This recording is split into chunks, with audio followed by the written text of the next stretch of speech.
맥주절을 맞아서 함께 감사함으로 예배합니다. 하나님께서 우리 예배 가운데 함께 하시고 영광을 받으시고 또 우리에게 신령한 복과 은혜를 더해 주실 줄로 믿습니다. 우리 그림 하나 보면서 시작을 해볼까요? 이게 어떤 그림일까요?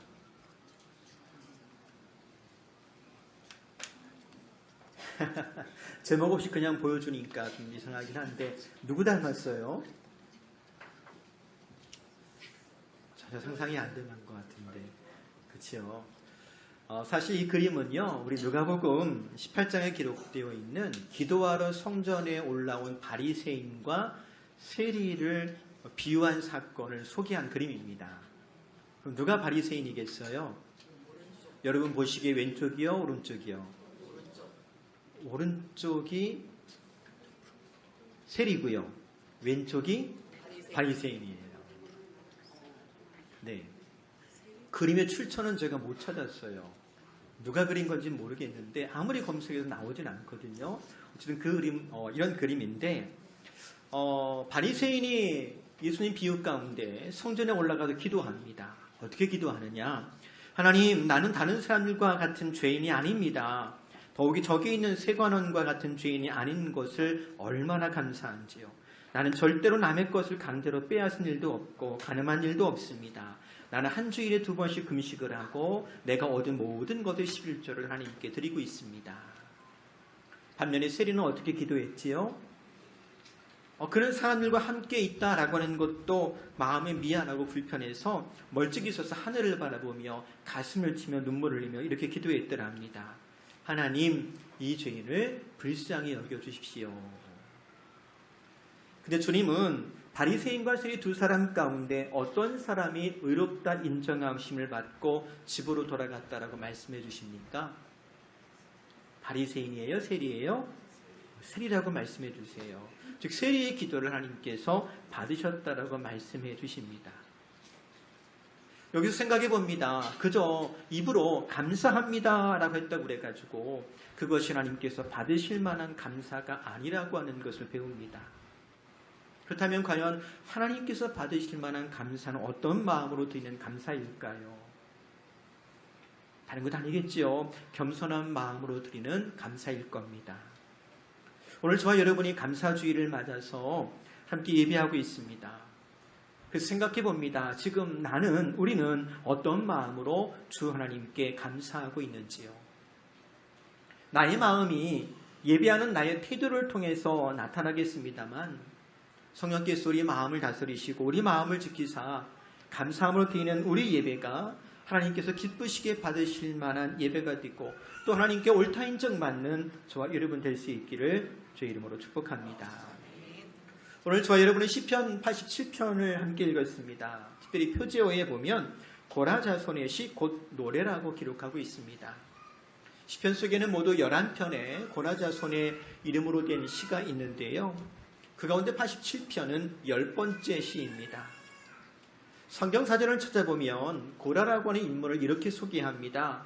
레위의 증손이었고 고핫의 손자였으며 모세와 아론의 사촌임했음에도 이스라엘이 광야 생활할 때 당을 지어 지도자 모세와 아론에게 대적하였다가 죽은 사람이라고 소개하고 있는 걸 볼 수가 있어요. 즉 그의 죄와 허물을 먼저 고발하고 있는 걸 볼 수가 있습니다. 맞습니다. 그런 이와 같은 죄와 허물 때문에 땅이 갈라져서 한순간에 사라져버리는 비극적인 죽음을 맞이했더랍니다.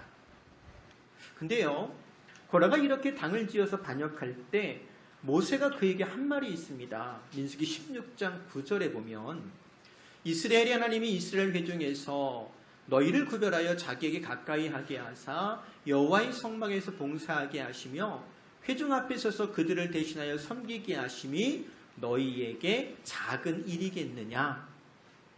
너희에게 작은 일이겠느냐? 이게 세번역 성경 보면 너희에게 부족하단 말이냐라고 적고 있는 걸 볼 수가 있습니다.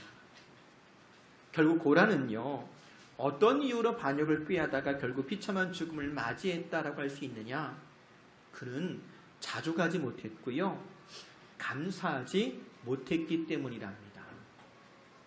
사실 고라라고 하는 인물은 성경의 인물 가운데 감사에 실패한 대표적인 사람입니다. 그렇지만 그의 후손들은 여전히 은혜 가운데서 성막의 봉사는 책임을 맡았고요. 그래서 이 시편 87편과도 같은 노래를 만들어 부른 걸 볼 수가 있습니다. 그래서 이 고라의 자손이라고 하는 명칭은 그럼에도 불구하고 하나님의 신실하심을 상징적으로 나타내는 이름이 되었다라고 할 수가 있을 겁니다. 신약 성경에서도 이와 비슷한 이름을 꼽으라면 아마 사도 바울을 제일 먼저 생각해 볼 수가 있을 것 같아요. 디모데전서 1장 15절 이하에 보면 바울이 이런 고백을 하지요. 미쁘다 모든 사람이 받을 만한 이 말이요 그리스도 예수께서 죄인을 구원하시려고 세상에 임하셨다 하였도다. 죄인 중에 내가 괴순이라. 그러나 내가 긍휼을 입은 까닭은 예수 그리스도께서 내게 먼저 일체 오래 참으심을 보이사 후에 주를 믿어 영생 얻는 자들에게 본이 되게 하려 하심이라. 죄인 중에 내가 괴순이라. 즉 가장 죄가 많은 사람이었다는 소리겠지요. 그런데 그런 그가 그리스도 예수의 은혜로 말미암아 이제 주를 믿어 영생 얻는 사람들에게 본이 되었습니다. 즉 주님의 사랑과 놀라운 은혜 그리고 변치 않는 그 신실하심을 나타내는 인생이 되었던 것입니다. 이제 오늘 우리도 마찬가지입니다. 우리도 그리스도 예수의 대속의 은혜로 구원받았습니다.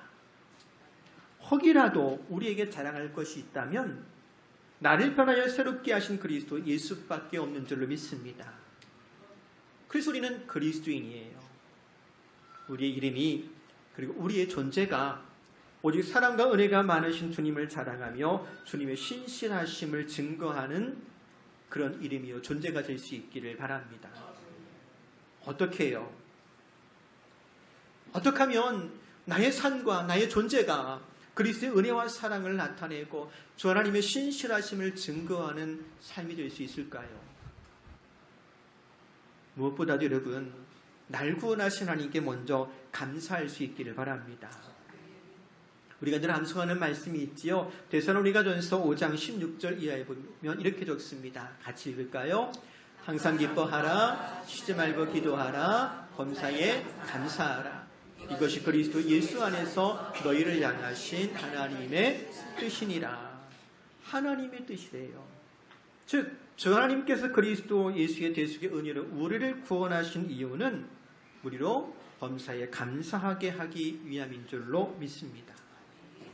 즉 우리가 범사에 감사할 때 이 범사에 감사한다라고 하는 말은요 다른 표현으로 좀 바꿔본다면 우리가 범사에 감사를 선택할 때예요.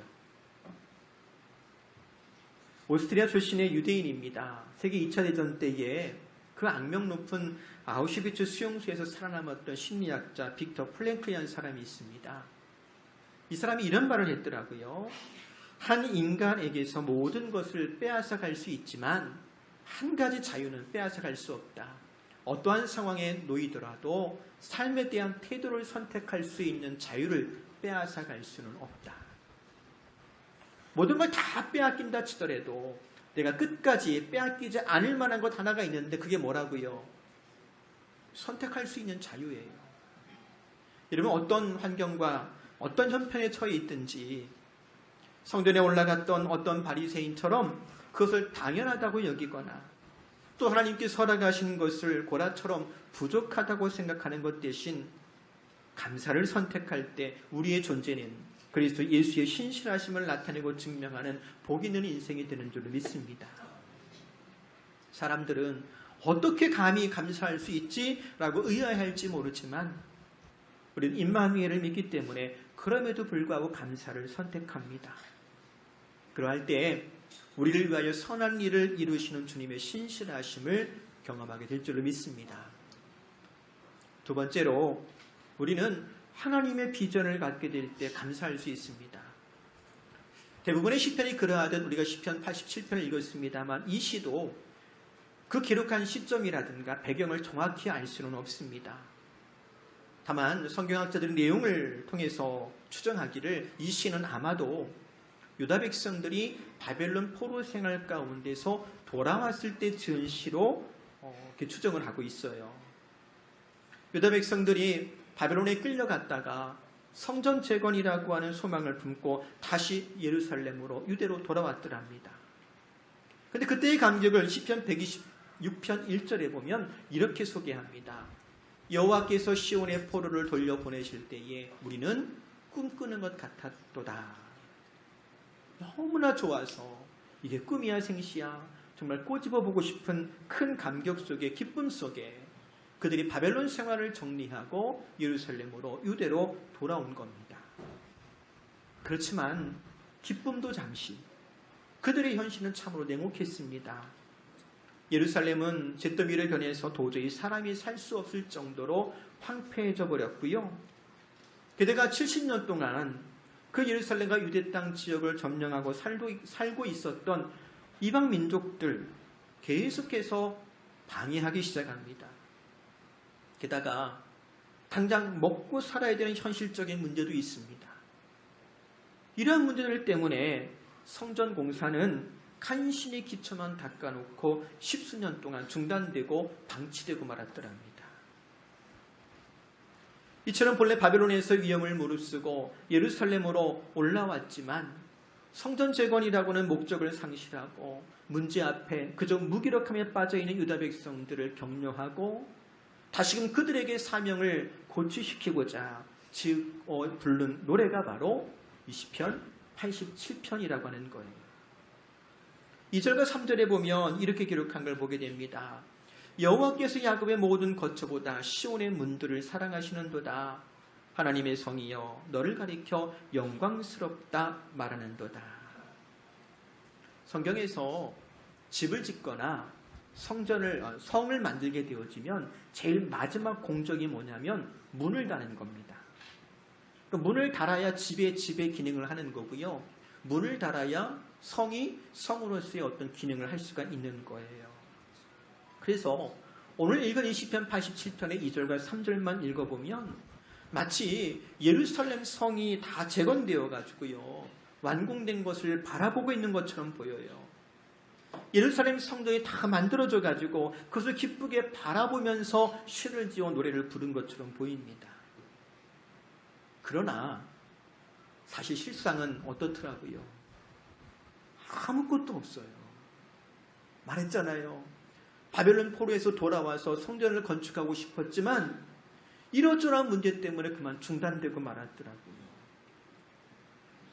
눈에 보이는 건 아무것도 없습니다. 그럼에도 이미 성전이 완공되어진 것처럼, 그리고 예루살렘 성이 다시 쌓아져서 하나님의 영광이 가득한 것을 보고 있는 것처럼 이 시편 기자는 지금 노래하고 있는 거예요. 우리가 잘 아는 히브리서 11장 1절 말씀 있지요. 같이 읽어볼까요? 믿음은 바라는 것들의 실상이요 보이지 않는 것들의 증거다. 이 말씀처럼 시편 87편의 기록자는 믿음으로 혹은 마음의 눈으로 이미 완공된 성전을 바라보고 있는 겁니다. 사실 문제 앞에 무기력하기만 했던 유다 백성들에게 가장 필요한 것이 바로 이 같은 믿음이 아니었겠는지요. 그리고 이렇게 믿음으로 하나님께서 이루실 선한 일을 바라보는 걸 가리켜서 보통 우리가 뭐라고 부르느냐? 비전이라고 그러잖아요. 그래서 비전의 사람에게는 그럼에도 불구하고 감사가 가능한 겁니다. 도저히 감사할 수 없을 것 같은 상황이지만 지금 눈앞에 보이는 현실만 바라보는 것이 아니라 하나님께서 능히 이루실 그 놀라운 일을 바라보면서 먼저 보고 있기 때문에 그래도 감사할 수 있는 거예요. 오늘날 치열한 경쟁 속에서 실패와 좌절 그리고 염려와 걱정 속에 살아가고 있는 우리에게도 가장 필요한 것이 있다면 바로 이 같은 믿음인 줄로 압니다. 로마서 8장 28절 우리 잘 알고 있지 않습니까? 같이 읽을까요? 우리가 알거니와 하나님을 사랑하는 자 곧 그의 뜻대로 부르심을 입은 자들에게는 모든 것이 합력하여 선을 이루느니라. 우리가 알거니와 그냥 머리로 아는 것뿐만 아니라 이것이 우리의 믿음이고 간증이 되기를 축복합니다. 어떻게 해요? 그래도 감사할 수 있기를 바랍니다. 우리가 믿음으로 하나님께서 이루실 선한 일을 바라보며 미리 감사하고 또 능동적으로 하나님의 역사에 참여할 때 하나님은 우리를 통해 선하신 뜻을 이루어 가실 줄로 믿습니다.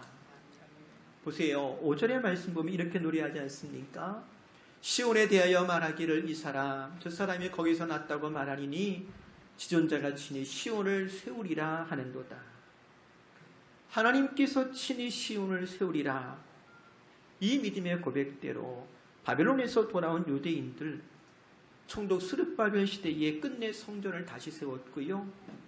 또 총독 느헤미야 시대에 예루살렘 성벽도 재건하는 기적 같은 일을 경험한 것을 성경을 통해서 볼 수 있습니다.